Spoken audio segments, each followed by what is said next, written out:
The Path to Prosperity by James Allen. Foreword. I looked around upon the world, and saw that it was shadowed by sorrow and scorched by the fierce fires of suffering. And I looked for the cause. I looked around, but could not find it. I looked in books, but could not find it. I looked within, and found there both the cause and the self-made nature of that cause. I looked again, and deeper, and found the remedy. I found one law, the law of love, one life, the life of adjustment to that law, one truth, the truth of a conquered mind and a quiet and obedient heart. And I dreamed of writing a book which should help men and women, whether rich or poor, learned or unlearned, worldly or unworldly, to find within themselves the source of all success, all happiness, all accomplishment, all truth. And the dream remained with me, and at last became substantial, and now I send it forth into the world on its mission of healing and blessedness, knowing that it cannot fail to reach the homes and hearts of those who are waiting and ready to receive it. James Allen.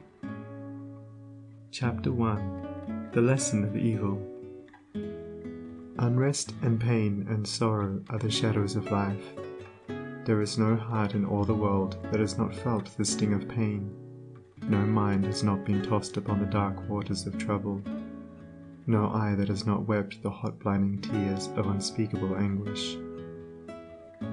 There is no household where the great destroyers, disease and death, have not entered, severing heart from heart, and casting over all the dark pall of sorrow.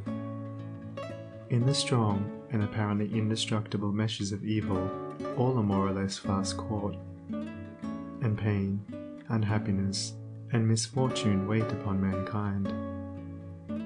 With the object of escaping, or in some way mitigating this overshadowing gloom, men and women rush blindly into innumerable devices, pathways by which they fondly hope to enter into a happiness which will not pass away. Such are the drunkard and the harlot, who revel in sensual excitements. Such is the exclusive aesthete, who shuts himself out from the sorrows of the world, and surrounds himself with innovating luxuries. Such is he who thirsts for wealth or fame, and subordinates all things to the achievement of that object. And such are they who seek consolidation in the performance of religious rites. And to all the happiness sought seems to come, and the soul, for a time, is lulled into a sweet security and an intoxicating forgetfulness of the existence of evil. But the day of disease comes at last, or some great sorrow, temptation, or misfortune breaks suddenly in on the unfortified soul, and the fabric of its fancied happiness is torn to shreds. So over the head of every personal joy hangs the Damocletian sword of pain, ready, at any moment, to fall and crush the soul of him who is unprotected by knowledge. The child cries to be a man or woman. The man and woman sigh for the lost felicity of childhood. The poor man chafes under the chains of poverty by which he is bound, and the rich man often lives in fear of poverty, or scours the world in search of an elusive shadow he calls happiness. Sometimes the soul feels that it has found a secure peace and happiness in adopting a certain religion, in embracing an intellectual philosophy, or in building up an intellectual or artistic ideal. But some overpowering temptation proves the religion to be inadequate or insufficient.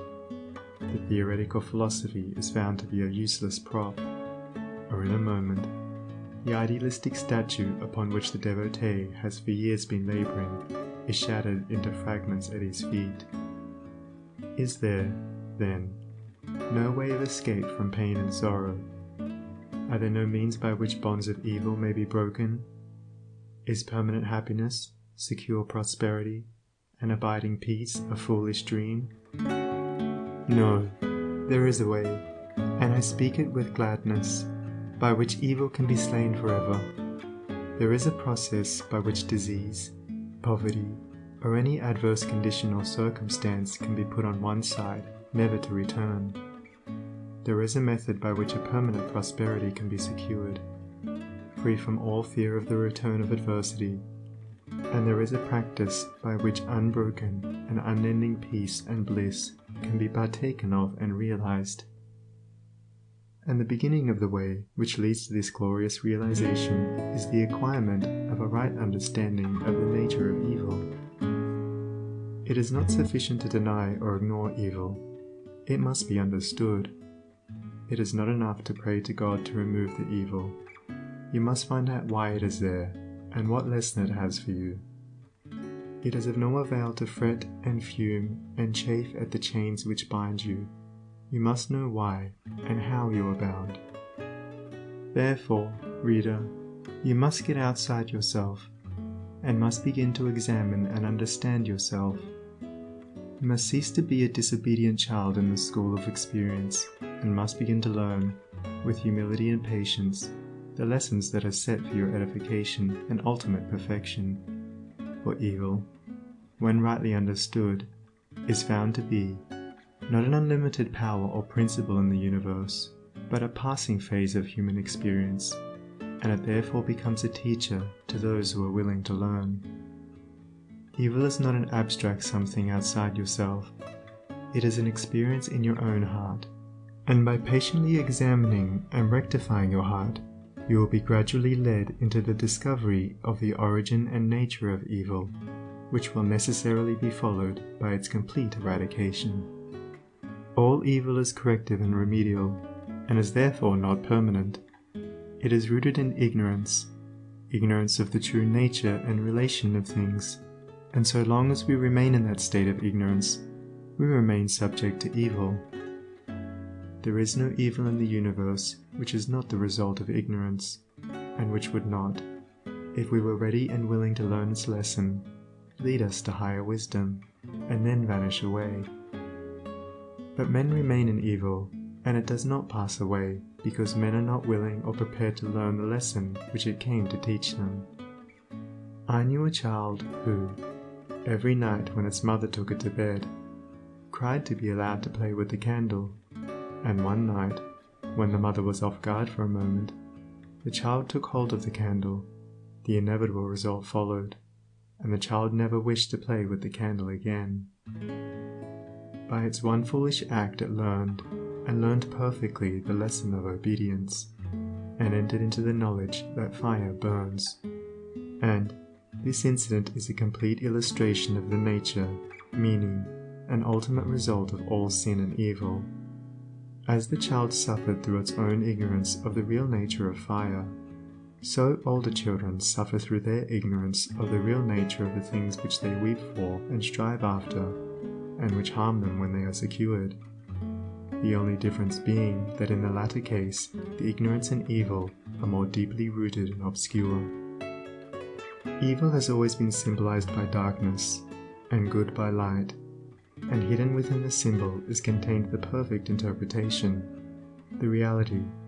For, just as light always floods the universe, and darkness is only a mere speck or shadow cast by a small body intercepting a few rays of the illimitable light, so the light of the Supreme Good is the positive and life-giving power which floods the universe, and evil, the insignificant shadow cast by the self that intercepts and shuts off the illuminating rays which strive for entrance. When night folds the world in its black impenetrable mantle, no matter how dense the darkness, it covers but the small space of half our little planet, while the whole universe is ablaze with living light, and every soul knows that it will awake in the light in the morning. Know, then, that when a dark night of sorrow, pain, or misfortune settles down upon your soul, and you stumble along with weary and uncertain steps, that you are merely intercepting your own personal desires between yourself and the boundless light of joy and bliss, and the dark shadow that covers you is cast by none and nothing but yourself. And just as the darkness without is but a negative shadow, an unreality which comes from nowhere, goes to nowhere, and has no abiding dwelling place, so the darkness within is equally a negative shadow, passing over the evolving and light-born soul. But I fancy I hear someone say, why pass through the darkness of evil at all? Because, by ignorance, you have chosen to do so, and because, by doing so, you may understand both good and evil, and may more appreciate the light by having passed through the darkness. As evil is the direct outcome of ignorance, so, when the lessons of evil are fully learned, ignorance passes away, and wisdom takes its place. But as a disobedient child refuses to learn its lessons at school, so it is possible to refuse to learn the lessons of experience, and thus remain in continual darkness, and to suffer continually recurring punishments in the form of disease, disappointment, and sorrow. He, therefore, who would shake himself free of the evil which encompasses him, must be willing and ready to learn, and must be prepared to undergo that disciplinary process without which no grain of wisdom or abiding happiness and peace can be secured. A man may shut himself up in a dark room, and deny that the light exists, but it is everywhere without, and darkness exists only in his own little room. So you may shut out the light of truth, or you may begin to pull down the walls of prejudice, self-seeking, and error which you have built around yourself, and so let in the glorious and omnipresent light. By earnest self-examination, strive to realize, and not merely hold as a theory, that evil is a passing phase, a self-created shadow, that all your pains, sorrows, and misfortunes have come to you by a process of undeviating and absolutely perfect law, have come to you because you deserve and require them, and that by first enduring, and then understanding them, you may be made stronger, wiser, nobler. When you have fully entered into this realization, you will be in a position to mold your own circumstances, to transmute all evil into good, and to weave, with a master hand, the fabric of your destiny. What of the night, O watchman, seest thou yet?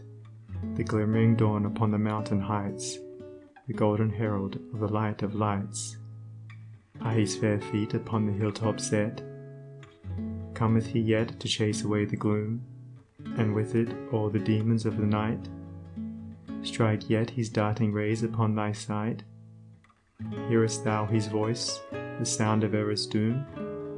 The morning cometh, lover of the light. Even now he gilds with gold the mountain's brow. Dimly I see the path whereon even now his shining feet are set toward the night.